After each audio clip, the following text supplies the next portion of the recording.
সন্ধ্যের আড্ডার বিশেষ নিবেদন অলৌকিকের ৩৯তম পর্বে আপনাদের সকলকে স্বাগত জানাই। আজকে আমরা পাঠ করব লেখক মঞ্জিল সেনের গল্প আঙুল পিশাচ। মঞ্জিল সেন মূলত ছোটদের লেখার জন্যই বিখ্যাত ছিলেন। শুকতারা এবং নবকল্লোল ছাড়াও বহু ম্যাগাজিনে লিখেছেন ছোটদের জন্য বহু গল্প। সাহিত্য কীর্তির জন্য তিনি ভূষিত হয়েছেন নানা সম্মান ও পুরস্কারে, যার মধ্যে রয়েছে রাষ্ট্রপতি পুরস্কার, বিদ্যাসাগর পুরস্কার ইত্যাদি। তাহলে শুরু হতে চলেছে আজকের গল্প।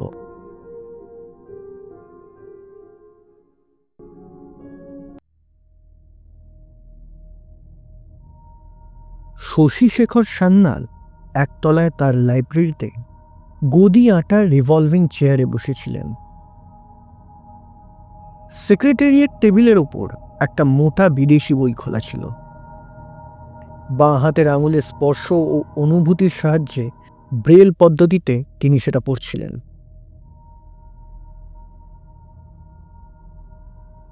শশীশেখর অন্ধ, অবশ্য মাত্র কবছর হলো তিনি দৃষ্টি হারিয়েছেন। কর্মজীবনে অসাধারণ পাণ্ডিত্য তাকে সম্মানের শীর্ষে তুলে ধরেছিল। দৃষ্টি হারিয়েও তিনি মুষড়ে পড়েননি। কঠিন অধ্যাবসায়ের ফলে অল্প দিনের মধ্যেই তিনি ব্রেল শিখে নিয়েছেন বললে ভুল হবে, রীতিমতো দক্ষতা অর্জন করেছেন। শশীশেখরের বয়স ৬০, বিয়ে করেননি। টেবিলের দক্ষিণ প্রান্তে তার ভাইপো অসমঞ্জ বসেছিল। অসমঞ্জের বয়স ৩৫, শশীশেখরের বড় ভাইয়ের ছেলে। বলতে গেলে সান্যাল বংশের সেই একমাত্র প্রদীপ। অসমঞ্জ প্রাণীবিদ্যায় ডক্টরেট। এই অল্প বয়সেই তার খ্যাতি ছড়িয়ে পড়েছে। বর্তমানে সে একটা জটিল গবেষণা নিয়ে ব্যস্ত। তার বাবা এক নামী ব্যবসায়ী প্রতিষ্ঠানে ম্যানেজিং ডিরেক্টর ছিলেন, সুতরাং টাকা পয়সার কোনো অভাবই তার নেই। রীতিমতো ধনী বলা চলে। অসমঞ্জ ফাঁক পেলেই শশীশেখরের কাছে এসে কিছু সময় কাটিয়ে যায়। কাকা ভাইপোর মধ্যে একটা মধুর সম্পর্ক গড়ে উঠেছে। শশীশেখরের অসাধারণ পাণ্ডিত্যের প্রতি অসমঞ্জের গভীর শ্রদ্ধা। কাকার জ্ঞান ভাণ্ডার থেকে রসদ সংগ্রহ করে নিজেকে সমৃদ্ধ করতে সে কখনোই কুণ্ঠা বোধ করেন না। শশীশেখর বই পড়ছিলেন আর মাঝে মাঝে অসমঞ্জর সঙ্গে দু চারটে কথা বলছিলেন। অসমঞ্জ হঠাৎ লক্ষ্য করল তার কাকা বাঁ হাতের আঙুল দিয়ে ব্রেল পদ্ধতিতে বই পড়ছেন, আর সঙ্গে সঙ্গে তার ডান হাতের ডট পেনটাও একটা সাদা কাগজের ওপর কি যেন লিখে চলেছে। অসমঞ্জ ভাবতে লাগলো, তার কাকা বাঁ হাতের আঙুলের অনুভূতি দিয়ে যা পড়ছেন, হয়তো ডান হাতে ধরা কলম দিয়ে তাই লিখছেন। সে একটু কৌতূহলী হয়ে টেবিলের ওপর ঝুঁকে লেখাগুলো পড়তে লাগলো। শশীশেখর সান্যাল, শরদিন্দু সান্যাল মানে অসমঞ্জর বাবার নাম, বিনয়েন্দ্র সান্যাল অসমঞ্জর ঠাকুরদার নাম, বিমলেন্দু সান্যাল অসমঞ্জর ঠাকুরদার ভাইয়ের নাম, অসমঞ্জ সান্যাল, শশীশেখর সান্যাল, শরদিন্দু সান্যাল, বিনয়েন্দ্র সান্যাল এবং বিমলেন্দু সান্যাল। অসমঞ্জ বেশ একটু বিস্ময় অনুভব করল। তার কাকার বাঁ হাতের আঙুল যেমন দ্রুত চলছে, ডান হাতে ধরা ডট পেনটাও যেন তার সঙ্গে পাল্লা দিয়ে সমান তালে লিখে চলেছে। পাঠ্যবস্তু আর লেখার মধ্যে কিন্তু আকাশ পাতাল প্রভেদ। অসমঞ্জ সবই সময় ভাবতে লাগলো, এ কি করে সম্ভব? একই মানুষের পক্ষে একই সময় গভীর মনোযোগ দিয়ে একটা কিছু পড়া ও অন্য কিছু লিখে যাওয়া একেবারেই অসম্ভব ব্যাপার। তবে কি তার কাকা প্রকৃতির খেয়ালে এক অবিশ্বাস্য মানসিক উৎকর্ষতা লাভ করেছে? অনেক সময় দেখা গেছে মানুষের কোনো ইন্দ্রিয় হানি ঘটলে তার অপর এক ইন্দ্রিয়ের অনুভূতি বৃদ্ধি পায়। যে অদ্ভুত ঘটনা সে অবলোকন করল, তা কি সেরকম কোনো ব্যাপার? শশীশেখর বই বন্ধ করলেন। সঙ্গে সঙ্গে ডান হাতটাও থেমে গেল। অসমঞ্জ বইয়ের মলাটের ওপর চোখ বুলিয়ে দেখল উদ্ভিদ বিজ্ঞানের ওপর লেখা একটা বই। তার কাকা যে নিজের অজ্ঞাতসারেই বই পড়ার সঙ্গে সঙ্গে যন্ত্রের মতো লেখার ক্ষমতা অর্জন করেছে সে বিষয়ে অসমঞ্জের মনে কোনো সন্দেহ রইল না। বৈজ্ঞানিক চিন্তা দিয়ে সে এটাকে অবচেতন মনের একটা ক্রিয়াই বলে মনে করল। অসমঞ্জ সেদিনকার মতো বিদায় নিয়ে বাড়ি ফিরে এলো। কাকুলিয়া রোডে তার পৈতৃক বাড়িতে সে একাই বাস করে, এখনো বিয়ে করেনি। তবে ঠিক একা বলাও চলে না, চাকর রামু ও ঠাকুর ছাড়া তার প্রাইভেট সেক্রেটারি দৈপায়ন বসুও এ বাড়িতে থাকে। দৈপায়ন অসমঞ্জরই সমবয়সী। এমএসসি পাশ করে যখন চাকরির চেষ্টায় ঘুরছিল তখন আকস্মিকভাবেই অসমঞ্জর সঙ্গে তার পরিচয়টা ঘটে। দৈপায়নের চটপটে কথাবার্তা ও বুদ্ধিদীপ্ত চেহারায় অসমঞ্জ প্রীত হয়। লোভনীয় পারিশ্রমিকের বিনিময়ে তার সেক্রেটারি পদ গ্রহণ করার প্রস্তাব করতেই দৈপায়ন তো এক কথায় রাজি হয়ে যায়। অসমঞ্জ তার নির্বাচনে যে ভুল করেনি তা প্রমাণ হতে বেশি সময় লাগেনি। খুব অল্প সময়ের মধ্যেই দৈপায়ন অসমঞ্জর গবেষণার কাজ ও বৈষয়িক ব্যাপারে অপরিহার্য হয়ে ওঠে। অসমঞ্জর সব চিঠিপত্রের জবাব দেওয়া, রিপোর্ট টাইপ করা, এমনকি তার বিষয় আশয় দেখাশোনাও সে দক্ষ সেক্রেটারির মতো চালাতে লাগলো। দুজনের মধ্যে অন্তরঙ্গতা গড়ে উঠতেও বেশি সময় লাগলো না। এই বছর তো নিবিড় বন্ধুত্বে পরিণত হয়েছে সেটা। সম্বোধন আপনি থেকে এসে দাঁড়িয়েছে তুমিতে। নানা কাজে ব্যস্ত থাকায় অসমঞ্জ বেশ কিছুদিন শশীশেখরের সঙ্গে দেখা করতে পারেনি। তা বলে কাকার অবচেতন মনের অদ্ভুত ঘটনাটিও সে ভুলে যায়নি। প্রথম সুযোগেই সে এলগিন রোডে কাকার সঙ্গে দেখা করতে এলো। এই কদিনেই কাকার বয়স যেন অনেকটাই বেড়ে গেছে। একটা অস্থির অস্থির ভাব। বৈষয়িক ব্যাপারে চিঠি ডিকটেশন দিতে তিনি সেদিন ব্যস্ত ছিলেন, তাই বই পড়ার অবকাশ তার ছিল না। অসমঞ্জ ফিরে এলো, কিন্তু হাল ছাড়ল না। কদিন পর একটা ছুটির দিন দেখে সে দুপুরবেলা এলগিন রোডে চলে আসে। কাকার স্বাস্থ্য সম্বন্ধেও সে একটু উদ্বিগ্ন হয়েছিল। দোতলায় কাকার শোবার ঘরে গিয়ে সে দেখল তিনি মাথার নিচে উঁচু করে বালিশ দিয়ে অনেকটা হেলান দেওয়া অবস্থায় খাটের ওপর ঘুমিয়ে আছেন।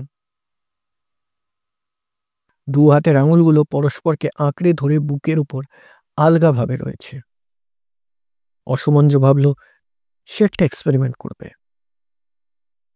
সন্তর্পণে একটা খাতা আর একটা পেন্সিল সে বুকের কাছে ধরতেই একটা আশ্চর্য ঘটনা ঘটল। ডান হাতের আঙুলগুলো যেন সজীব হয়ে পেন্সিলের দিকে প্রসারিত হতে চাইল, কিন্তু বাম হাতের আঙুলের বন্ধনে থাকায় ওই প্রয়াস সফল হলো না। পরক্ষণেই ডান হাতের আঙুলগুলো ধীরে ধীরে বাম হাতের আঙুলের কবজা থেকে নিজেদের মুক্ত করে পেন্সিলটা তুলে নিল। তারপর খাতায় লিখতে শুরু করল। সান্যাল বংশ শিক্ষা ও আভিজাত্যে নিশ্চয়ই গর্ববোধ করতে পারে, কিন্তু সেই সঙ্গে তাদের রক্তে যে অস্বাভাবিকতা বংশ পরম্পরায় চলে আসছে তাও অস্বীকার করা যায় না। তুমি কে? অসমঞ্জ নিচু গলায় প্রশ্ন করে। শশীশেখরের ডান হাতে লিখল, তা জেনে তোমার কোনো লাভ হবে না। এসব কি আমার কাকাই লিখছেন? অসমঞ্জ আবার প্রশ্ন করে। দূর বোকা, আমার পরিচিত কেউ। অধৈর্য হয়ে না অসমঞ্জ, শিগগিরই তোমার সঙ্গে দেখা হবে। কবে? তোমার কাকা মরে গেলে। কোথায় দেখা পাবো? কোথায় পাবে না। আমাদের বংশ সম্বন্ধে তুমি এত জানো? তুমি কি আমার কোনো পূর্বপুরুষ? অনুমান করতে বাধা নেই। পরের প্রশ্ন না করে অসমঞ্জ খাতায় লিখল, এখন কটা বাজে? খাতায় লেখা পড়ল 3:25। খাতা পেন্সিলটা সরিয়ে ফেলো অসমঞ্জ। তোমার কাকা জেগে উঠে কিছু যেন টের না পায়। আমরা যেভাবে পরস্পরের সঙ্গে ভাবের আদান প্রদান করছি তা অবশ্য শশীশেখরের কাছে গোপন রাখতে হবে। বিদায়, আবার দেখা হবে। শশীশেখর যেন চমকে ঘুম ভেঙে জেগে উঠলেন। অসমঞ্জ অবশ্য তার আগেই কাকার ডান হাতের আঙুলের ধরা পেন্সিলটা সরিয়ে ফেলেছিল। শশীশেখর অসমঞ্জর উপস্থিতি টের পেয়ে যেন একটু ক্লান্ত কণ্ঠে বললেন, কতক্ষণ এসেছ? এই তো। বসো। কিছুদিন ধরে ঘুমের মধ্যে এমন সব বিচ্ছিরি স্বপ্ন দেখছি, কোনো মাথা মুন্ডুই নেই। হয়তো ভালো ঘুম হচ্ছে না। ডাক্তার চৌধুরীকে একবার কল দেব? না না। একটু থেমে শশীশেখর বলতে থাকে, এমন সব অদ্ভুত স্বপ্ন, অন্ধকার দেশ, মানুষজন, ঘর বাড়ি, সবই যেন আবছ অন্ধকারে ঢাকা।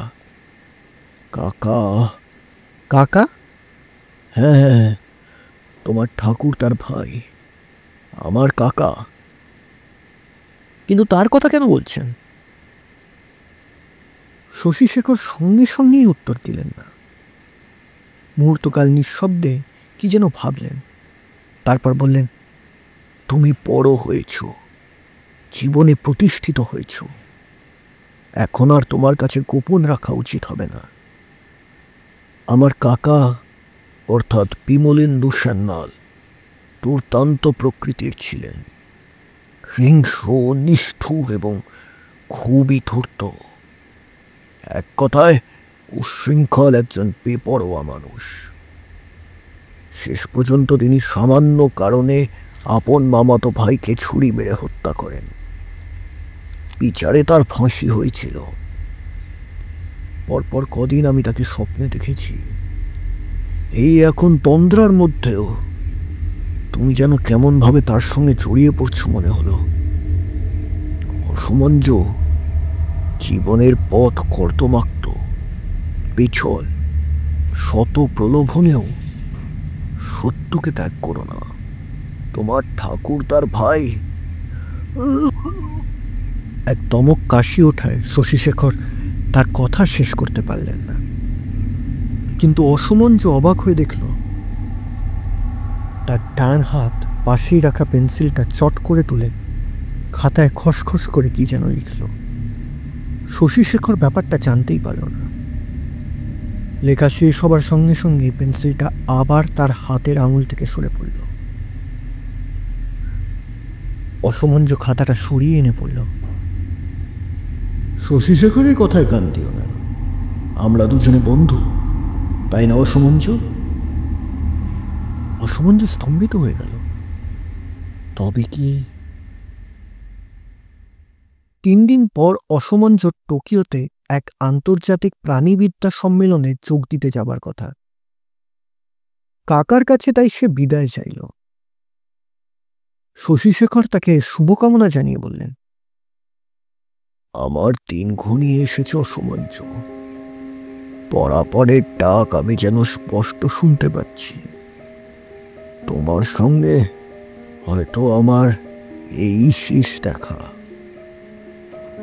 একটা কথা, বংশমর্যাদায় আমরা কুলীন, শিক্ষা দীক্ষা সংস্কৃতিতে 3 পুরুষ ধরে আমরা সমাজের বিশিষ্ট স্থান অধিকার করে আছি। কিন্তু দোষক্রুটি নিয়েই মানুষ, আমরাও তার ঊর্ধ্বে নই। একটা খামখেয়ালি মনোবৃত্তি, ইংরেজিতে যাকে বলে এক্সেন্ট্রিসিটি, তা আমাদের বংশের মজ্জাগত দোষ। বাবা, তুমি বিয়ে করতে আর দেরি করো না। বুদ্ধিমতী, বাস্তব জ্ঞান সম্পন্ন একটি মেয়েকে তাড়াতাড়ি বিয়ে করো। হ্যাঁ, আর একটা কথা, যদি আমাদের আর দেখা না হয়, তাই বলে রাখছি, তোমার টাকা পয়সার অভাব নেই। আমার উইলে আমার সব সম্পত্তি শিক্ষার প্রসারে ব্যয় করবার নির্দেশ দিয়েছি, কিন্তু আমার মূল্যবান আর দুষ্প্রাপ্য বইগুলো তোমার কাজে লাগতে পারে ভেবে সেগুলো তোমাকে দিয়ে গেলাম। ও, আর একটা কথা, শেষ সময় মানুষ নিজের ওপর শাসন হারিয়ে ফেলে। অংশগত আবদার কিংবা দাবি করে সেসবে কান দিও না। Good bye অসমঞ্জ। শশীশেখর তার ডান হাতটা ভাইপোর দিকে বাড়িয়ে দিল। অসমঞ্জ প্রসারিত সেই হাতটা নিজের মুঠির মধ্যে মৃদুভাবে চেপে ধরল। মুঠো আলগা করার পূর্ব মুহূর্তে শশীশেখরের ডান হাতের চাপের মধ্যে একটা অদ্ভুত অনুভূতি অসমঞ্জ শরীরে যেন বিদ্যুৎ তরঙ্গ বইয়ে দিল। মুহূর্তের জন্য তার মনে হলো যেন তার কাকার ডান হাতটা কোনো বৃদ্ধের হাত নয়, শক্ত সমর্থ কোনো জোয়ানের সঙ্গে যেন করমর্দন করছে। তার স্পর্শ যেন একটা অন্তরঙ্গতার ছোঁয়া। টোকিও থেকে দিন 15 পর ফিরে এসে অসমঞ্জ শশীশেখরের মৃত্যু সংবাদ শুনল। অসমঞ্জর মনে হলো কাকার মৃত্যু অনেকটা আকস্মিক। শেষ দিকে তিনি যে মৃত্যুর পদধ্বনি শুনতে পেয়েছিলেন, কাকার সঙ্গে শেষ সাক্ষাৎকারের সময় তার কথাবার্তা থেকে অন্তত তাই মনে হয়। শশীশেখরের উইলে তার সম্পত্তির তত্ত্বাবধান এবং শিক্ষা ও রিসার্চের উন্নতিকল্পে সুষ্ঠু ব্যয়ের উদ্দেশ্যে একটি ট্রাস্ট গঠন করার নির্দেশ ছিল। অসমঞ্জকে তিনি এই ট্রাস্টের অন্যতম ওসি নিযুক্ত করেছেন। কাকার আজীবন বিরাট গ্রন্থ সংগ্রহ নিয়ে অসমঞ্জ বেশ ফাঁপড়েই পড়ল। তার নিজের বাড়ির লাইব্রেরি ঘরটা প্রকাণ্ডই বলতে হবে। আবার বাবারও পড়ার নেশা ছিল। আলমারি ভর্তি সব বই ছাড়াও তিনি ঘরের চারদিকে গ্যালারির মতো সিমেন্ট বাঁধানো তাক তৈরি করেছিলেন। সারি সারি তাকগুলো দেওয়াল জুড়ে ঘরের কড়িকাঠ পর্যন্ত উঁচু। একটা কাঠের মই বেয়ে ওপরের তাকগুলো থেকে বই নামাতে হয়। কাকার বইগুলো ঠিকমতো গুছিয়ে রাখা অসমঞ্জর কাছে একটা সমস্যা হয়ে দাঁড়ালো। দ্বৈপায়নই পরামর্শ দিল, সাধারণ গ্রন্থাগারে যেমন বড় বড় কাঠের তাকওয়ালা বই রাখার আলমারি থাকে, সেই ধরনের বেশ কিছু তৈরি করিয়ে আপাতত সমস্যার সমাধান করা হোক। সেই ব্যবস্থাই হলো। প্রকাণ্ড লাইব্রেরি ঘরটা বইয়ে ভরে গেল। কয়েকদিন পরের কথা, সন্ধ্যাবেলায় অসমঞ্জ তার বসবার ঘরে বসে একটা বই পড়ছিল। দ্বৈপায়ন এসে ঘরে ঢুকল। একটা বিশেষ দরকারে তাকে সিঁথি যেতে হবে, ফিরতে রাত হবে। অসমঞ্জকে সে বলল, আজকের সব চিঠিপত্র লাইব্রেরির টেবিলের ওপর চাপা দিয়ে রেখেছি। কয়েকটা ব্যক্তিগত চিঠি আছে। হ্যাঁ, আর একটা হাত দেড়েকের মতো লম্বা কাঠের বাস্ক পার্সেল করে এসেছে। ভেতরে একটা জ্যান্ত প্রাণী আছে মনে হচ্ছে, যেমন লাফাচ্ছে আর পায়ের নখ দিয়ে আঁচড়াচ্ছে। তাতে মনে হয় ওটার ভীষণ খিদে পেয়েছে। আমি আর ওটা খুলিনি। যাকে তুমি দেখে নিও। আচ্ছা, তাহলে চলি। দ্বৈপায়ন রাত্রের খাওয়াটা সিঁথিতেই সেরে নেবে বলেছিল, তাই অসমঞ্জ 9টার মধ্যেই খেয়ে নিল। রামুকে লাইব্রেরি ঘরে কফি দিতে বলে চিঠিপত্র দেখবার জন্য সে ঘরের দিকে পা বাড়াল। ধোঁয়া ওঠা কফির পেয়ালা হাতে নিয়ে রামু ঘরে ঢুকতে অসমঞ্জ তাকে একটা স্ক্রুড্রাইভার আনতে বলল। কাঠের বাক্সের চারিদিকে স্ক্রু দিয়ে আটকানো ছিল। স্ক্রুড্রাইভার ছাড়া খোলা মুশকিল। স্ক্রুড্রাইভার এনে রামু বলল, আগে পিয়ন বলেছিল পোস্ট অফিস থেকে বাক্সের ওপর একটা ফুটো করে দিয়েছে। ভেতরে যে জ্যান্ত প্রাণীটা আছে সেটা নাকি তা না হলে দম বন্ধ হয়ে মারা যেত। গবেষণার জন্য অসমঞ্জর নানা রকম জীবজন্তুর প্রায়ই প্রয়োজন হয়। তার ল্যাবরেটরি চিড়িয়াখানার একটা ক্ষুদে সংস্করণ বলে অত্যুক্তি হবে না। অসমঞ্জ মনে মনে ঠিক করল, দ্বৈপায়নকে বলবে যে কোম্পানি প্রাণীটা পাঠিয়েছে তাদের কড়া একটা চিঠি লিখতে। এই ধরনের অসতর্কতা ক্ষমা করা যায় না। বাক্সের স্ক্রুগুলো খুলে সে একটা মোটা বই ঢাকনার ওপর চাপা দিল। তারপর ল্যাবরেটরি থেকে একটা খাঁচা আনতে গেল। খাঁচা নিয়ে লাইব্রেরির দরজায় ফিরে আসতেই একটা কিছু পড়ার শব্দ হলো। মেঝের উপর দিয়ে যেন কিছু চলে গেল। অসমঞ্জ দেখল মোটা বইটা মাটিতে পড়ে আছে আর বাক্সের ভেতরটা শূন্য। বইটা তুলে ছাড়তে ছাড়তে সে ভাবল, প্রাণীটার শক্তি তো কম না, এই মোটা বইটা ফেলে দিয়েছে।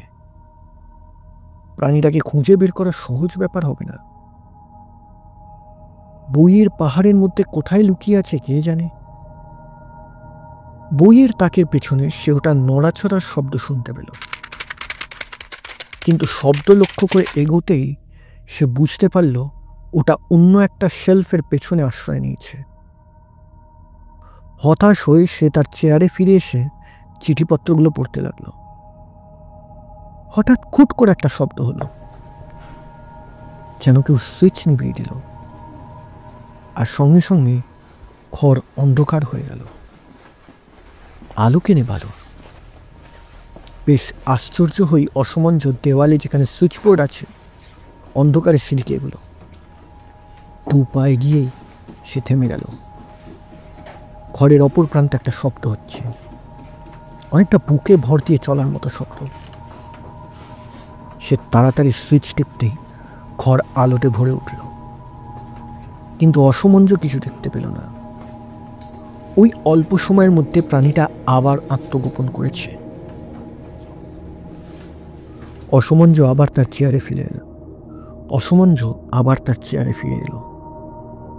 ঘরটা বড় ঠান্ডা মনে হচ্ছে, কেমন যেন একটা বিষাদের ছায়া। পেছন দিকের উঁচু গ্যালারি থেকে ধপধপ করে দুটো মোটা বই মাটিতে পড়ল।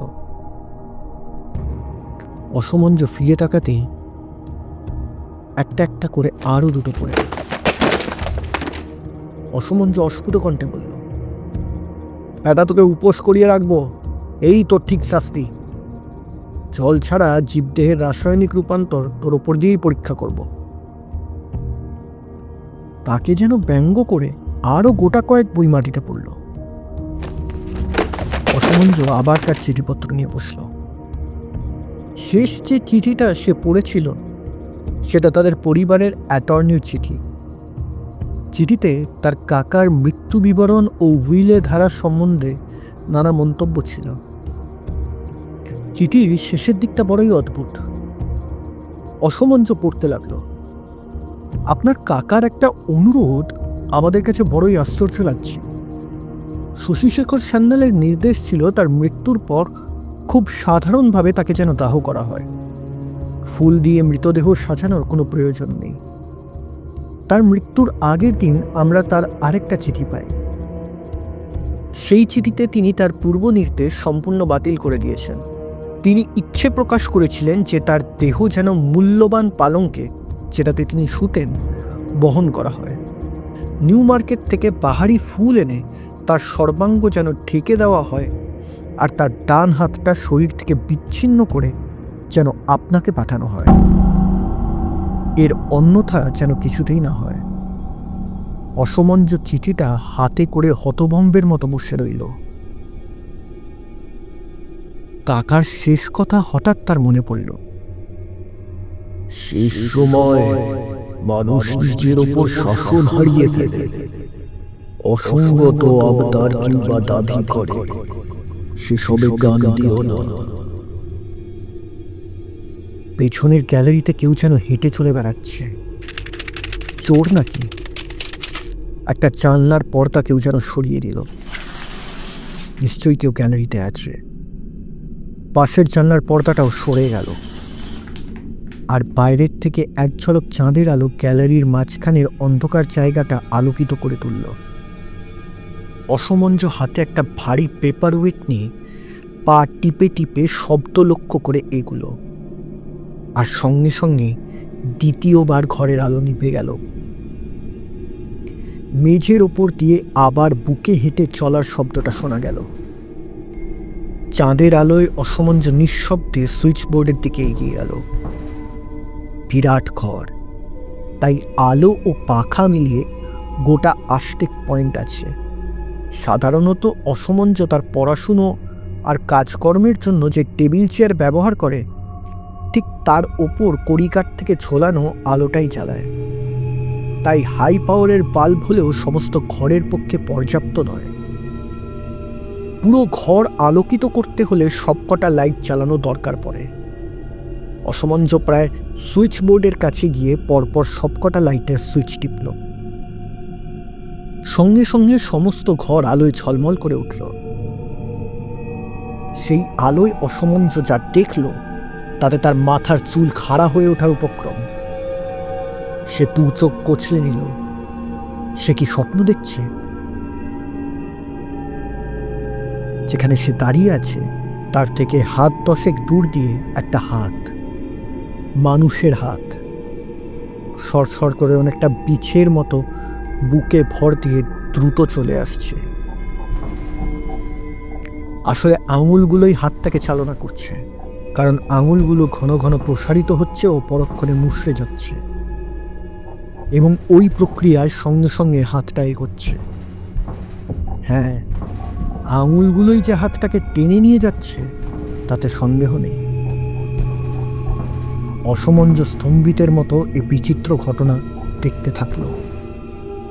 কাকার বইগুলো যেসব নতুন কাঠের র্যাকে রাখা হয়েছিল তারই একটার ফাঁকে হাতটা অদৃশ্য হয়েছে। সেদিকে ছুটে গেল। একটা র্যাকের বুক সমান উঁচু তাক থেকে একটা বাঁধানো মোটা বই পড়ে গেল, আর সেই ফাঁকের মধ্যে খসখস করে একটা শব্দ শোনা গেল। অসমঞ্জ বুঝল যে হাতটা ওই ফাঁকের মধ্যে আশ্রয় নিয়েছে। সে তার চেয়ারে ফিরে এলো। হাতটাকে ঘাঁটাঘাঁটি করতে আর তার ভরসা হলো না। দ্বৈপায়ন ফিরে আসুক, তারপর যা হয় করা যাবে। একটা হাত সজীবভাবে চলে বেড়াচ্ছে, এ কি করে সম্ভব? অ্যাটর্নির চিঠিতে তার কাকার অন্তিম নির্দেশ অনুযায়ী কি ওটা তার কাছে পাঠানো হয়েছে?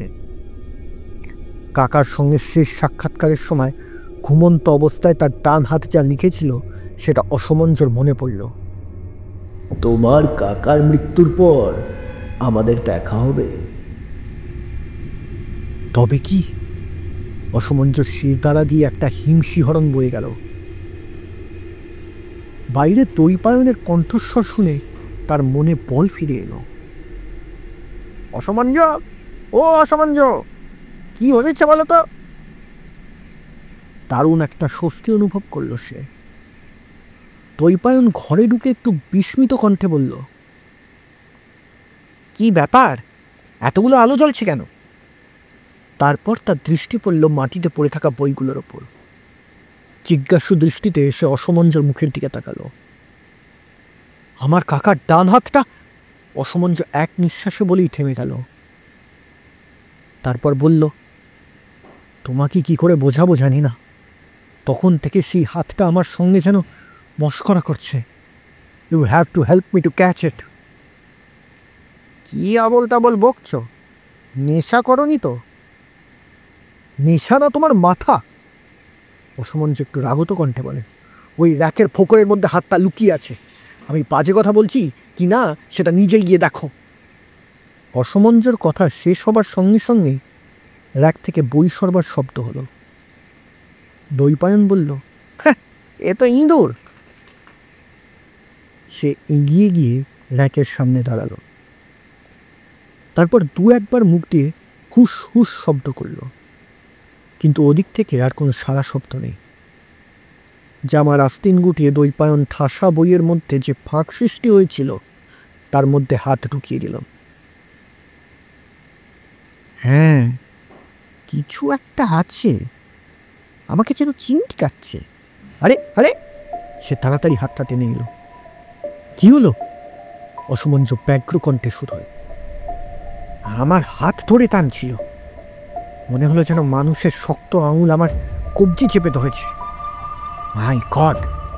ওটাকে কি করে বার করা যায়? চাল দিয়ে ঘিরে দিলে কেমন হয়? চাল দিয়ে ধরা যাবে না, ভীষণ ধূর্ত হাতটা। কি তাড়াতাড়ি মেঝের ওপর দিয়ে চলে গেল যদি দেখতে। এক কাজ করা যাক, এই সেলফ থেকে কিছু বই নামিয়ে ফেলি। ফাঁকটা বড় হয়ে গেলেই ওটাকে বন্দি করতে আর অসুবিধা হবে না। কথা মতো তারা কয়েকটি বই নামিয়ে ফেলল। হাতটা যেন পালাবার চেষ্টা করছে, ওর আঙুলগুলো ছটফট করছে দেখা গেল। দ্বৈপায়ন তার বলিষ্ঠ দুই হাত দিয়ে সেই অদ্ভুত জিনিসটাকে চেপে ধরে বলল, আরে, এটার মাংসপেশিগুলো শক্ত হয়ে উঠেছে, জোর আছে তো। সত্যিই তো একটা হাত। আমিও তোমার মতো নেশা করে প্রহেলিকা দেখছি নাকি? অসমঞ্জ রাগত কণ্ঠে বলল, পোকার মতো কথা বলো না, ওটাকে বের করে নিয়ে এসো। আবার বাক্সের মধ্যে ঢুকিয়ে ঢাকনা বন্ধ করে বন্দি করতে হবে। হাতটাকে বের করে আনা দৈপায়নের পক্ষে খুব সহজ হলো না। বাইরে আনা মাত্র দুজনে জোর করে ওটাকে বাক্সের মধ্যে ঢুকিয়ে কাঠের ঢাকনা আবার স্ক্রু দিয়ে আটকে দিল। কপালের ঘাম মুছে অসমঞ্জ তার সেক্রেটারির টেবিলের ডান দিকের চতুর্থ ড্রয়ারের বাক্সটাকে ঢুকিয়ে চাবি দিয়ে দিল। হাতঘড়ির দিকে তাকিয়ে দৈপায়ন বলল, 12:35। চমৎকার কাটলো সময়টা। এবার তোমার কাকার হাতের কথা কি বলছিলে, খুলে বলো তো। দুজনে সারা রাত লাইব্রেরিতেই বসে কাটিয়ে দিল। অসমঞ্জ গোড়া থেকে সবকিছুই দৈপায়নকে বলল। শুনতে শুনতে দৈপায়নের দু চোখ কপালে ওঠার জোগাড়। অসমঞ্জর চোখ থেকে ঘুম উবে গিয়েছিল। দোতলার বারান্দা পেরিয়ে একা শোবার ঘরে যেতে হবে ভাবতেই তার গা ছমছম করে উঠেছিল। সকালবেলা চা পর্ব সেরে দুজনে আবার লাইব্রেরিতে গিয়ে ঢুকল। দিনের আলোয় ঘরের গতরাত্রের বিভীষিকা যেন কর্পূরের মতো উবে গেছে। দৈপায়নই বলল, হাতটা আরেকবার দেখা যাক।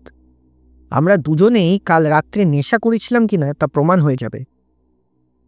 ভালো কথা, এই নাও চাবি, অসমঞ্জ বলল।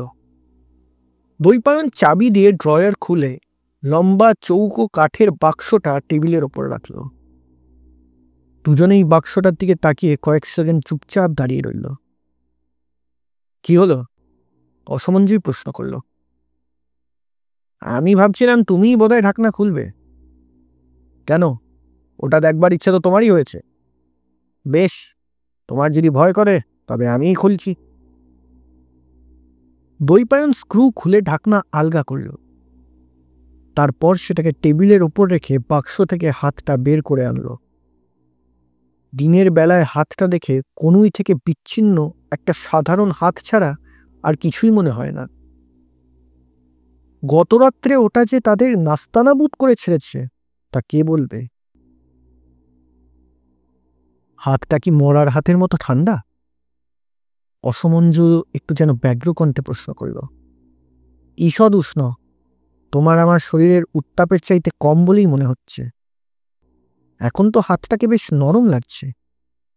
জানি না কোন রাসায়নিক প্রক্রিয়া এটাকে এত টাটকা রেখেছে। তোমার কি মনে হয় এটা তোমার কাকার হাত? হ্যাঁ, সে বিষয়ে আমি নিঃসন্দেহ। অনামিকায় এই কাটা দাগটা ভুল হবার নয়। ওটাকে আবার বাক্সে ঢাকা দাও দৈপায়ন, আমি সহ্য করতে পারছি না। ঢাকনায় স্ক্রু লাগাতে হবে না, আমি ড্রয়ারে চাবি লাগিয়ে দিচ্ছি, ওটা আর বেরোতে পারবে না। একটা বিভৎস পরিবেশে অসমঞ্জের স্নায়ু ক্রমশ দুর্বল হয়ে পড়েছিল। দৈপায়নকে সঙ্গে নিয়ে সে তার মার্সিডিজে দিন কয়েকের জন্য দীঘার উদ্দেশ্যে বেরিয়ে পড়ল। সেখানে সম্পূর্ণ বিশ্রাম আর মুক্ত পরিবেশে তার মন হালকা হয়ে গেল। একটা দৃঢ় সংকল্প নিয়ে সে কলকাতায় ফিরল। বাক্স শুদ্ধ হাতটাকে সে গঙ্গায় বিসর্জন দেবে। কলকাতায় ফেরা মাত্র রামু একটা সমস্যা নিয়ে তার কাছে উপস্থিত হল। রান্নার ঠাকুর জবাব দিয়ে দিয়েছে। সে নাকি বলছে বাড়িতে ভূতের উপদ্রব শুরু হয়েছে। অসমঞ্জ একটু চমকালো, কিন্তু মুখে বলল, ঠাকুর আজকাল গাঁজা খাচ্ছে নাকি? রামু বলল, আমিও তাই ভেবেছিলাম। রামু হঠাৎ মাথা চুলকাতে থাকে। অসমঞ্জ একটু বিস্মিত হয়ে বলল, কি হলো? রামু বলল, আগে বাবু, আমার একটা অন্যায় হয়ে গেছে। আপনার চিঠি পেয়ে লাইব্রেরি ঘর থেকে আমি টেবিলের ড্রয়ার খুলে কাঠের বাস্কটা বের করেছিলাম। একজন চাবিওয়ালা ডেকে চাবি খুলতে হয়েছিল। বাক্সের মধ্যে যে ইঁদুরটা ছিল সেটা ভীষণ লাফালাফি করছিল। না খেতে পেরে যে মরে যায়নি তাই আশ্চর্য। আমি বাক্সটাকে ড্রয়ার থেকে বের করে খাঁচায় এনে ঠিক করেছি। এমন সময় ওটা কেমন করে না জানি বাক্স থেকে বেরিয়ে পালিয়ে গেল। অসমঞ্জ এতক্ষণ হাঁ হয়ে রামুর কথা শুনছিল। তার বক্তব্য শেষ হতেই সে বলল, কি বলছিস তুই? আমি তো কোনো চিঠি লিখিনি। কিন্তু চিঠিটা যে আমি লাইব্রেরি ঘরের টেবিলের কাছে মেঝের ওপর থেকে কুড়িয়ে পেয়েছিলাম। আপনারা যেদিন চলে গেলেন সেদিন বিকালবেলা ঘরে ঝাড়পোঁছ করবার সময় ওটা আমার চোখে পড়ল। এই তো আমার পকেটেই রয়েছে, এরকম।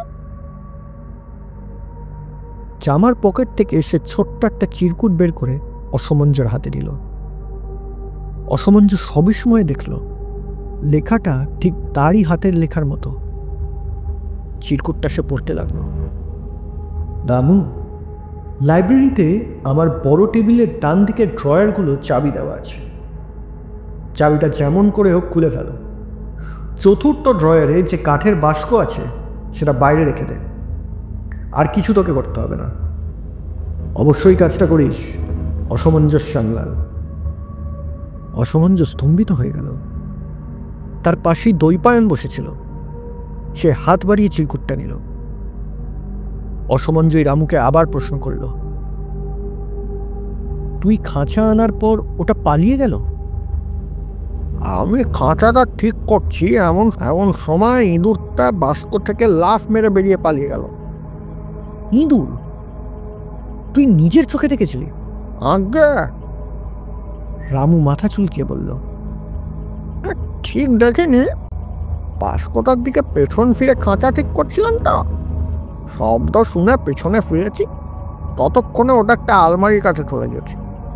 বেলাও পড়ে এসেছিল, অন্ধকারে ভালো দেখাও যাচ্ছিল না। রংটা কেমন? অনেকটা তামাতে বলে মনে হয়েছিল। কেমন যেন অদ্ভুত বলে হেঁটে যাচ্ছিল, আর লাগছিল না। তুই ওটাকে ধরার চেষ্টা করিসনি? করেছিলাম বাবু, কিন্তু চোখের পলকে ওটা লুকিয়ে পড়লো। আমি ইঁদুর ধরার জাঁতিকলটা পেটে লাইব্রেরির দরজা বন্ধ করে রেখেছিলাম। মান্দা পরদিন সকালের ঘর মোছবার জন্য ঘরে ঢুকে দরজা আর বন্ধ করেনি। ওই ফাঁকে নিশ্চয়ই ওটা পালিয়েছে। তোর কি মনে হয় ঠাকুর ওটা দেখেই ভূতের ভয় পেয়েছে? আগে ঠিক তা নয়। ঠাকুর বলছে সে একটা হাতকে রান্নাঘর থেকে মাছ নিয়ে যেতে দেখেছে। মান্দাও নাকি একদিন অন্ধকার সিঁড়ির মুখে কি একটা নরম জিনিস মারিয়ে গিয়েছিল। পা সরিয়ে নেবার সঙ্গে সঙ্গে ওর মনে হয়েছিল যে কয়েকটা আঙুল যেন তার পায়ের গোড়ালি চেপে ধরেছে। চিৎকার করে উঠতেই ওটা ওকে ছেড়ে দিয়ে পালিয়ে যায়। মান্দার মেয়ে কমলিও মাঝে মাঝে মায়ের সঙ্গে কাজে যোগান দিতে আসে। সেদিন বাসন মাজার পর ও কলে হাত ধুয়ে শাড়ির আঁচল দিয়ে হাত মুছছিল। তখন সন্ধ্যা। কমলি গান করছিল আর অন্যদিকে তাকিয়ে হাত মুছছিল। হঠাৎ ওর খেয়াল হলো যে অন্য কারোর হাত মুছছে। বেশ ঠান্ডা হাতটা। যত সব গাঁজাখুরি গল্প, দৈপায়ন এবার বলে উঠল। তুই নিশ্চয়ই এসব বিশ্বাস করিস না? অসমঞ্জ আচমকা রামুর দিকে তাকিয়ে প্রশ্ন করল। আমি? আগে না, আমি হাত টাত কিছু দেখিনি। কিছু শুনি নিশ্চয়ই? আগে মাঝে মাঝে বাইরের কলিং বেলটা বেজে ওঠে। দরজা খুলে আমি কাউকে দেখতে পাই না। রাত্রে আপনার শোবার ঘরের দরজা বন্ধ করতে গিয়ে দেখি আগেই যেন কে বন্ধ করে রেখেছে। আপনার খাঁচায় কত রকম জীবজন্তু আছে, কোনো বাঁদর হয়তো খাঁচা থেকে বেরিয়ে এসব বাদনামি করছে। রামু তার কাজে চলে গেলে দৈপায়ন বলল, চিঠিটা সম্বন্ধে তোমার কি মনে হয়? বুঝতে পারছো না?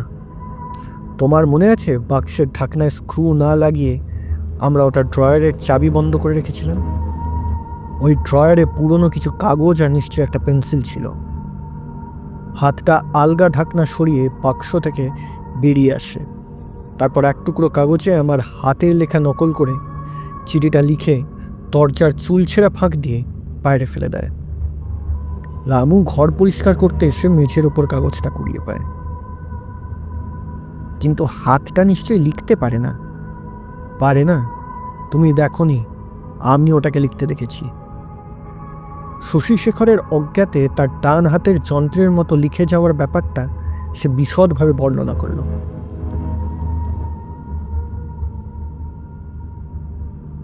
একটা ব্যাপার তাহলে পরিষ্কার হলো, অ্যাটর্নি মিস্টার চৌধুরীকে লেখা সেই চিঠিটায়, যেটায় তোমার কাকা তার ডান হাতটা তোমাকে দানপত্র করতে গিয়েছিলেন। আসলে এই শয়তান হাতটার লেখা। তোমার কাকা কিছুই জানতেন না। আমার কাকার হাত যদি না হয়, তবে কার হাত? এখন মনে হচ্ছে কোনো বিদেহী আত্মা তোমার কাকার জীবিতকালে তার উপর ভর করেছিল। তার ডান হাতটাকে মৃত্যুর পর ব্যবহারের জন্য প্রস্তুত করাই ছিল ওটার উদ্দেশ্য। সেই আত্মাই ওই হাতের ওপর ভর করে আত্মনির্ভর হয়ে উঠেছে। এখন আমাদের কি কর্তব্য? আমাদের চোখ কান খোলা রাখতে হবে, যাতে সুযোগ পেলেই ওটাকে আবার বন্দি করা যায়।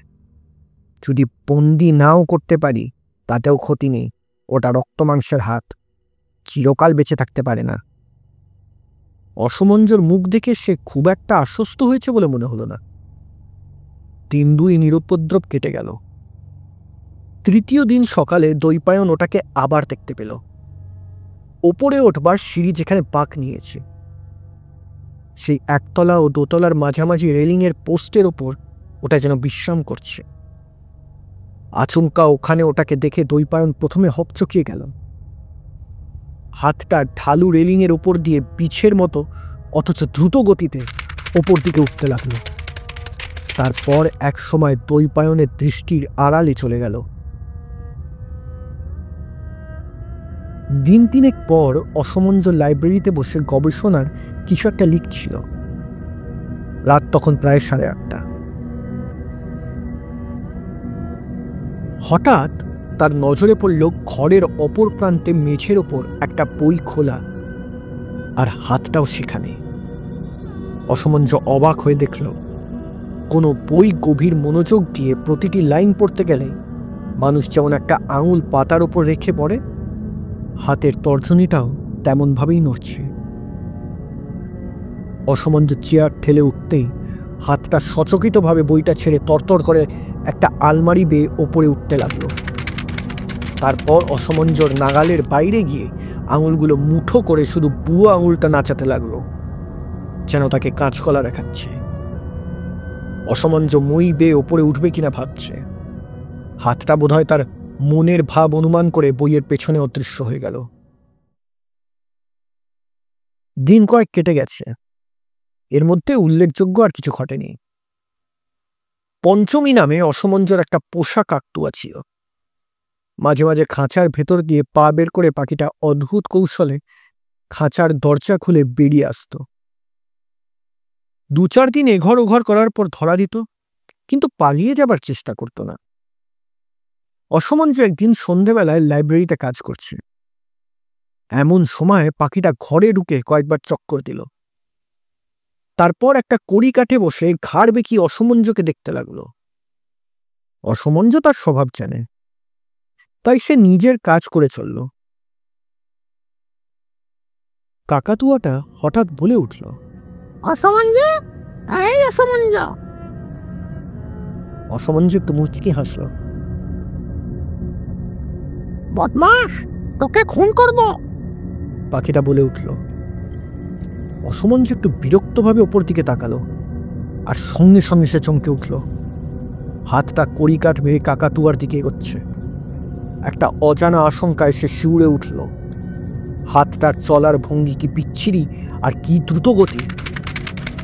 অসমঞ্জ কিছু করার আগে ওটা কাকাতুয়ার ওপর ঝাঁপিয়ে পড়ে 5 আঙুল দিয়ে পাখিটার গলা টিপে ধরল। সে এক বিভৎস দৃশ্য। পাখিটাও অতর্কিত এমনভাবে আক্রান্ত হয়ে ক্যাঁ ক্যাঁ করে ডেকে উঠল। তারপর নিজেকে মুক্ত করার জন্য ধারালো নখ দিয়ে ওটাকে আঁচড়াতে লাগলো। ওই অবস্থায় ছটপট করতে করতে কাকাতুয়াটা ঘরের চারিদিকে কয়েকবার চক্কর দিল, কিন্তু কণ্ঠলগ্ন হাতের ভার সইতে না পেরে একসময় থপ করে মাটিতে পড়ে গেল। মাটিতে পড়েও দুজনের মধ্যে যেন ধস্তাধস্তি হুটোহুটি চলতেই লাগলো। তারপর এক সময় পাখির চোখের মণি দুটো কয়েকবার ঘুরে সাদা অংশ বেরিয়ে এলো। গলা দিয়ে অস্ফুট একটা শব্দ বেরিয়েই থেমে গেল। পাখিটা ঢলে পড়ল। হাতের আঙুলগুলো পাখির গলা ছেড়ে দেবার আগেই অসমঞ্জ একটা ক্রুদ্ধ আবেগে লাফিয়ে পড়ে হাতটাকে প্রাণপণে শক্তিতে চেপে ধরল। তারপর চেঁচিয়ে দৈপায়নের নাম ধরে ডাকতে লাগলো। দৈপায়ন ছুটে আসতেই অসমঞ্জ উত্তেজিত কণ্ঠে বলল, শয়তানটাকে পাকড়াও করেছি, দেখ আমার পঞ্চমীকে গলা টিপে মেরে ফেলেছে। দৈপায়ন এক নজরে সমস্ত ব্যাপারটা হৃদয়ঙ্গম করে নিল। তারপর বলল, আমি কাঠের বাস্কটা নিয়ে আসছি, তুমি ওটাকে ধরে রাখতে পারবে তো? পারবো। হাতটা বোধহয় এতক্ষণে পঞ্চমীর সঙ্গে ধস্তাধস্তি করে কিছুটা কাবু হয়ে পড়েছে। দৈপায়ন বাক্স নিয়ে ফিরে আসতেই অসমঞ্জ হাতটাকে তাড়াতাড়ি বাক্সের মধ্যে পুড়ে ফেলল। তারপর উন্মত্তের মতো একটা বড় পেরেকের ছুঁচলো প্রান্ত নির্জীব হাতের উপর রেখে একটা হাতুড়ি দিয়ে পেরেকের মাথায় দমাদম হাতুড়ি চালাতে লাগলো। সঙ্গে সঙ্গে যেখানে পেরেকটা বিঁধেছিল সেখান থেকে ফিনকি দিয়ে রক্ত বেরিয়ে আসতে লাগলো। হাতটা যেন যন্ত্রণায় ছটফট করে উঠল। একটা বড় বিছেকে লোহার শলাকা দিয়ে বিঁধলে সে যেমন কুঁকড়ে ওঠে, শলাকাটাকে দংশন করবার চেষ্টা করে, হাতের আঙুলগুলো তেমনি বেঁকে রুদ্ধ আক্রোশে যেন পেরেকটাকে আক্রমণ করতে চেষ্টা করল। শিগগিরই ঢাকনাটা নিয়ে এসো, অসমঞ্জ প্রায় চেঁচিয়ে উঠল। হিতাহিত জ্ঞান হারিয়ে সে একটা চেয়ারে কুশন দিয়ে বাক্সের ওপর চেপে ধরল। দৈপায়ন এক ছুটে একটা ঢাকনা নিয়ে এলো। স্ক্রু দিয়ে বাক্সের ঢাকনা বন্ধ করে অসমঞ্জ সেটাকে আবার দেরাজের পুরে চাবি বন্ধ করে দিল। তারপর একটা চেয়ারে গা এলিয়ে দিয়ে সে হাঁপাতে লাগলো। দারুণ উত্তেজনায় তার সর্বাঙ্গ কাঁপছে তখনও, চোখ মুখ লাল হয়ে গেছে। একটু আত্মস্থ হওয়ার পর অসমঞ্জ বলল, ড্রয়ারটা আর খুলছি না, হাতটা ওখানেই দমবন্ধ হয়ে মরুক।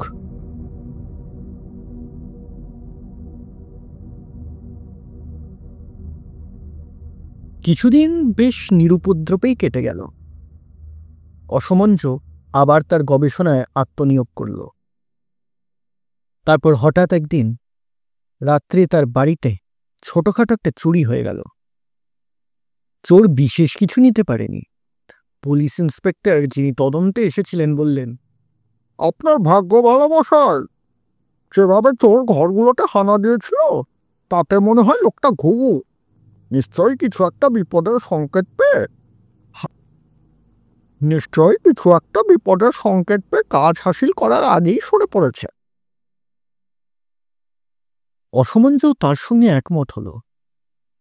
ইন্সপেক্টর একটু দ্বিধাগ্রস্ত কণ্ঠে বললেন, একটা ব্যাপার আমি কিছুতেই বুঝতে পারছি না।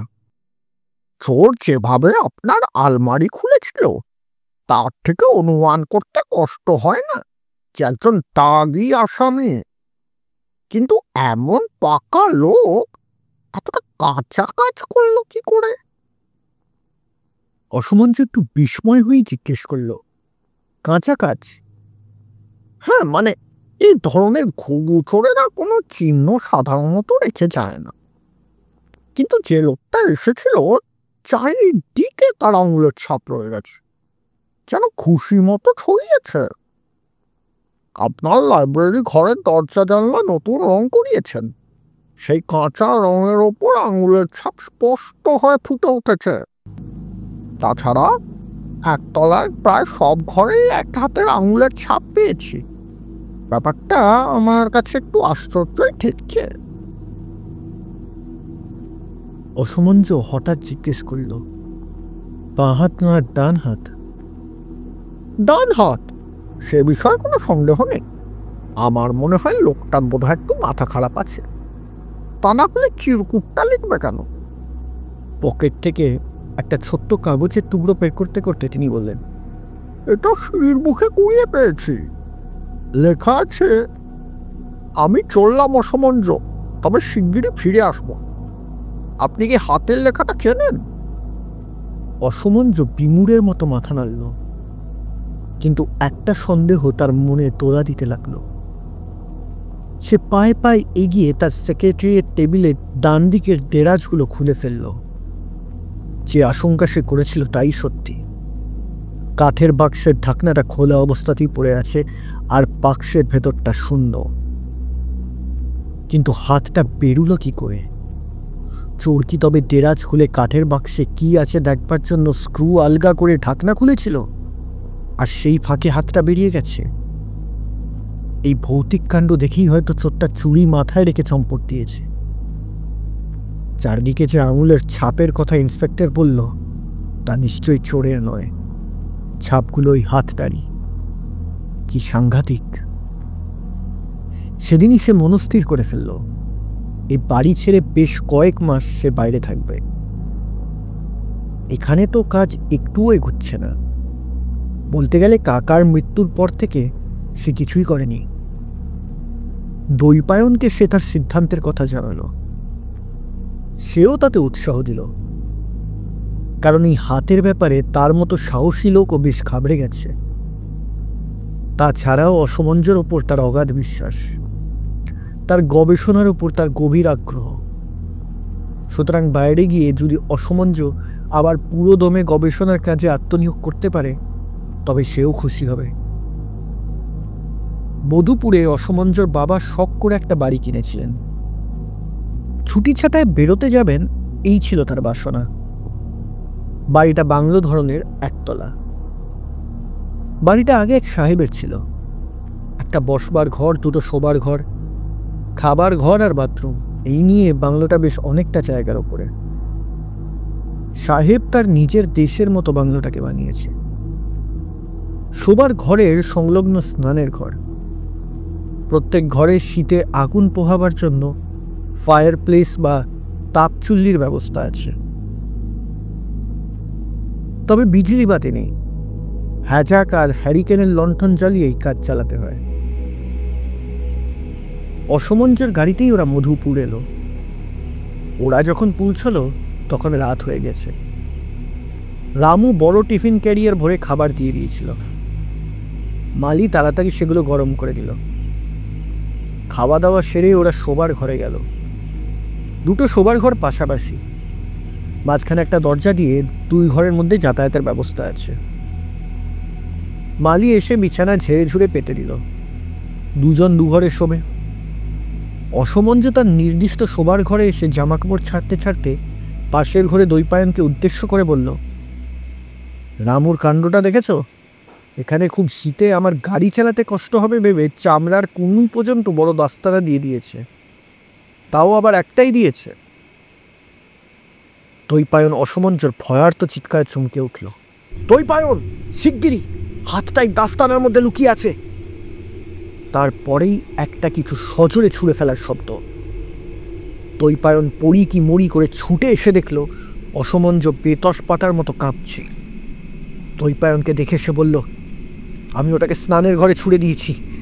দেওয়ালে বাড়ি খেয়ে চৌবাচ্চার জলের মধ্যে পড়েছে। দৈপায়ন লণ্ঠন হাতে নিয়ে স্নানের ঘরে উকে দিল। হ্যাঁ, হাতটা চৌবাচ্চার মধ্যেই পড়ে আছে। অব্যবহৃত অবস্থায় পড়ে থাকার ফলে চৌবাচ্চাটার চারপাশে শ্যাওলা পড়ে গেছে। হাতটা চৌবাচ্চার গা বেয়ে উঠতে চেষ্টা করছে আর পিছলে পড়ছে। হাতের তালু উল্টো দিকে একটা গর্ত দৈপায়নের নজরে পড়ল। অসমঞ্জ যে পেরেক ফুটিয়েছিল তারই গর্ত। হাতটা যেন হামা দিয়ে উঠতে চেষ্টা করছে, কিন্তু কিছুটা উঠেই অসহায়ের মতো পিছলে পড়ে যাচ্ছে। তুমি ওটার ওপর নজর রাখো, আমি একটা বাস্ক টাক্স কিছু নিয়ে আসছি। দৈপায়ন প্রায় ছুটে বেরিয়ে গেল। পাশের ঘর থেকে সে অসমঞ্জর চিৎকার শুনতে পেল, দৈপায়ন, দৈপায়ন, জলদি, শয়তানটা উঠে পড়েছে। না শয়তান, তোকে পালাতে দেব না। দৈপায়ন, কোথায় গেলে? আমি ধরে রাখতে পারছি না, পিছলে যাচ্ছে, আমাকে নখ দিয়ে আঁচড়াচ্ছে। উফ, জানলাটা খোলা আছে, শিগগিরই বন্ধ করো। বেরিয়ে গেল। দৈপায়ন ছুটে এলো আর তৎক্ষণাৎ খোলা জানলা দিয়ে বাইরে জমির ওপর থপ করে কিছু একটা পড়ার শব্দ হলো। লণ্ঠন নিয়ে ওরা বাইরে অনেক খোঁজাখুঁজি করলো, কিন্তু হাতটাকে আর দেখতে পেল না।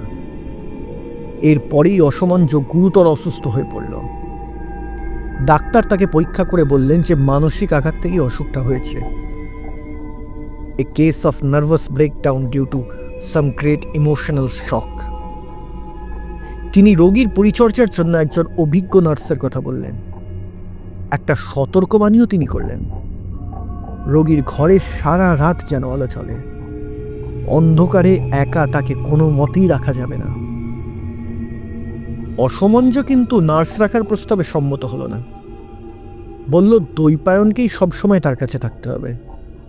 বাইরের লোক রাখলেই হাতটা তাকে কায়দা করে আবার ঘরে ঢুকে পড়বে। দ্বৈপায়ন তাকে অভয় দিয়ে বলল, ওসব কথা তুমি চিন্তা করো না। হাতটা এবার দেখে মনে হলো যেন অনেক নিস্তেজ হয়ে পড়েছি। তুমি ওটাকে দেওয়ালে ছুঁড়ে মারাতে ওটা আরও ঘায়েল হয়েছে। এভাবে বেশি দিন আর ওটা টিকে থাকতে পারবে না। ওর আয়ু ফুরিয়ে এসেছে। তুমি একটু ভালো হলেই আমরা এখান থেকে চলে যাব। বাক্স বিছানা কিছুই সঙ্গে নেব না, এক জামা কাপড়ে বেরিয়ে পড়ব। হাতটা কোনো কিছুর মধ্যে লুকিয়ে আমাদের সঙ্গ নিতে পারবে না। আমরা কাউকে আমাদের ঠিকানা জানাবো না। কোনো পার্সেল এলে ফেরত দিয়ে দেব। ব্যাটার চোখে আমরা এবার এমন ধুলো দেব। দ্বৈপায়নের প্রস্তাব অসমঞ্জর খুব মনে ধরল। কয়েকদিনের মধ্যেই সে হেঁটে চলে বেড়াতে পারবে, কিন্তু কেন তাকে এভাবে পালিয়ে বেড়াতে হবে? দ্বৈপায়নকে অনেকটা অনুযোগের কণ্ঠে সে বলল, আমি কি করেছি বলতে পারো? কি আমার অপরাধ? কেন এই হাত পিশাচটার রাক্ষসে আঙুল দিয়ে আমাকে তাড়া করে বেড়াচ্ছে? দ্বৈপায়ন তাকে সান্ত্বনা দিয়ে বলল, ঠিক তা নয়। প্রথম যখন হাতটাকে আমরা ধরেছিলাম তখন ওটা ঘৃণাই বলো কি বিরাগী বলো, সকলের বিরুদ্ধে যেন মুখিয়েছিল। কাকাতুয়াটাকে অকারণে কেমন নৃশংসভাবে গলা টিপে মারল মনে নেই? তুমি পেরেক দিয়ে ওর গায়ে ফুটো করার পর থেকে ওটা তোমার ওপর খেপেছে মনে হয়। তেরা যে বেশ কিছুদিন বন্দি থাকার সময় প্রতিহিংসার চিন্তাটা বোধহয় ওর মনে আসে। অসমঞ্জ দ্রুত আরোগ্য লাভ করতে লাগল। দ্বৈপায়ন সব সময় তার ঘরে পাহারায় থাকে। চারিদিকে সতর্ক দৃষ্টিও সে রেখেছিল। 1 জানুয়ারি তারা মধুপুর ছাড়বে। কোথায় যাবে তা গাড়িতেই ঠিক করা যাবে। 31শে ডিসেম্বর এলো। প্রচণ্ড ঠান্ডা। অসমঞ্জ ঘরের দরজা জানলা সবসময় বন্ধ রাখছে। একদিন মালি ঘরে আলো বাতাস ঢুকবে বলে জানলা খুলতেই প্রচণ্ড ধমক খেয়েছিল। সন্ধ্যাবেলায় অসমঞ্জ আর দ্বৈপায়ন দাবা নিয়ে বসল। খেলায় তারা তন্ময় হয়ে গেছে। এমন সময় মালি একটা চিঠি নিয়ে এলো। বিকেলের ডাকে এসেছে। দ্বৈপায়নই সাধারণত অসমঞ্জের চিঠিপত্রের জবাব দেয়, একান্ত ব্যক্তিগত চিঠি ছাড়া। চিঠিটা সে মালির হাত থেকে নিয়ে খুলল। খুবই সংক্ষিপ্ত চিঠি, কোনো ঠিকানা বা স্বাক্ষর নেই। আজ রাত 10টায় আমাদের শেষ সাক্ষাতের জন্য প্রস্তুত থেকো। এটা কার চিঠি? অসমঞ্জ প্রশ্ন করে। আমার চিঠি। বুক পকেটে চিঠিটা রাখতে রাখতে দ্বৈপায়ন উত্তর দেয়। ইচ্ছে করেই সে মিথ্যে বলল। অসমঞ্জর বর্তমান শারীরিক ও মানসিক অবস্থার পক্ষে চিঠির বক্তব্য মোটেই সুখকর হবে না। সে ঘরের চারিদিকে একবার চোখ বুলিয়ে নিল। না, সব বন্ধ আছে। রাত্রে খাওয়া দাওয়া সেরে দুজনে আবার দাবায় বসল। অসমঞ্জর অসুখ হবার পর থেকে মালি এই শোবার ঘরেই দুজনের খাবার দিচ্ছিল। ঘরের মধ্যে ফায়ার প্লেসে আগুন জ্বলছে। ঘরটা বেশ গরম হয়ে উঠেছে। কনকনে শীতের পক্ষে আরামদায়ক। রাত 10টা বাজল। সঙ্গে সঙ্গে বন্ধ দরজায় মৃদু করাঘাত শোনা গেল। কে? অসমঞ্জ একটু চিচিয়ে জিজ্ঞেস করল। কোনো উত্তর নেই। মালিক? অসমঞ্জ আবার হাত দিল। এবারও কোনো সাড়া নেই। নিশ্চয়ই সেই হাতটা। অসমঞ্জ দরজায় লাগানো ছিটকিনির দিকে তাকিয়ে বলল। দ্বৈপায়ন এবার উঠে দুটো ঘরেরই দরজা জানলা সব দেখে আসে। না, সব ছিটকিনি দেওয়া আছে। সে আবার দাবায় বসে। জানলার কাছের শার্সির উপর কি একটা শব্দ হলো। কিসের শব্দ? অসমঞ্জ বলে ওঠে। ও কিছু না, বাতাসে জুই গাছের ছাদটা বোধহয় জানলায় ধাক্কা মারছে। না, কেউ যেন ঠক ঠক করছে। অসমঞ্জ উঠে যে জানলা থেকে শব্দ আসছিল তার পর্দাটা সরিয়ে ফেলল। তারপরেই সে 2 পা পিছিয়ে উত্তেজিত কণ্ঠে বলে উঠল, দেখো দেখো, হাতটা কেমন করে ঝুলছে। ওটার হাতে ওটা কি? দ্বৈপায়ন ততক্ষণে তার পাশে এসে দাঁড়িয়েছে। সে বলল, একটা ছুরি, দেখো কেমন করে ছুরির ফলাটা জানলার দুই কপাটে যেখানে মিশেছে তার ফাঁক দিয়ে ঢুকিয়ে দিয়ে ছিটকিনি খুলবার চেষ্টা করছে। হঠাৎ অসমঞ্জ বলল, এবার তোমার চাল দৈপায়ন, ঘোড়া সামলাও। দৈপায়ন কিন্তু তার ঘোড়া নিয়ে চিন্তিত বলে মনে হলো না। সে ভাবছে অসমঞ্জ হঠাৎ এত সাহস পেল কোথা থেকে। অসমঞ্জই আবার কথা বলল, কি হলো, একটা চাল দিতে তুমি রাত কাবার করে দেবে নাকি? তুমি দেখছি সমস্ত ব্যাপারটা বেশ ঠান্ডা মাথায় নিচ্ছ। স্বীকার করতে লজ্জা নেই, ভয় আমার হাত পা যেন ঠান্ডা হয়ে আসছে। ভয় করবার কিছু নেই দৈপায়ন, ভালো করে চিন্তা করে দেখো, হাতটা অশরীরই কিছু নয়, জীবন্ত প্রাণীর মতোই ওটাকে পৃথিবীর টাইম আর স্পেসের নিয়মগুলো মেনে চলতে হচ্ছে। এমন নয় যে ওটা শূন্যে মিলিয়ে যেতে পারে কিংবা বন্ধ দরজার ভেতর দিয়ে যাতায়াত করতে পারে। সুতরাং এই ঘরে ঢোকার কোনো ছিদ্রপথ না পেয়ে ওটাকে হতাশ হয়ে ফিরে যেতে হবে। আমি ভয়ের শেষ সীমানায় পৌঁছে ভয়কে জয় করতে শিখেছি। আজ রাতটা কোনো মতে কাটিয়ে কাল সকালে ওটাকে বুড়ো আঙুল দেখিয়ে আমরা বেরিয়ে পড়ব। হঠাৎ দৈপায়ন বলে উঠল, সর্বনাশ, আমার বাথরুমের জানালাটা বোধহয় খোলা আছে। শিগগিরই! অসমঞ্জ দৈপায়নকে একটা ঠেলা মেরে বলল, ছুটতে গিয়ে জানলাটা বন্ধ করে এসো। দৈপায়ন ছুটে গেল। তার ঘরে লণ্ঠন ছিল না, ঘরটা অন্ধকার। ছুটতে গিয়ে দরজার চৌকাটে হোঁচট খেসে পড়ে গেল।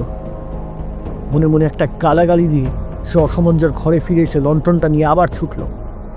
বাথরুমের ছোট জানলাটা সত্যিই খোলা, ঠান্ডা হাওয়া ঢুকছে। জানলা বন্ধ করে সে আবার অসমঞ্জর ঘরের দিকে এল। নিজের ঘর পেরিয়ে দ্বিতীয় ঘরে পা বাড়াতে গিয়ে থমকে দাঁড়ালো দৈপায়ন।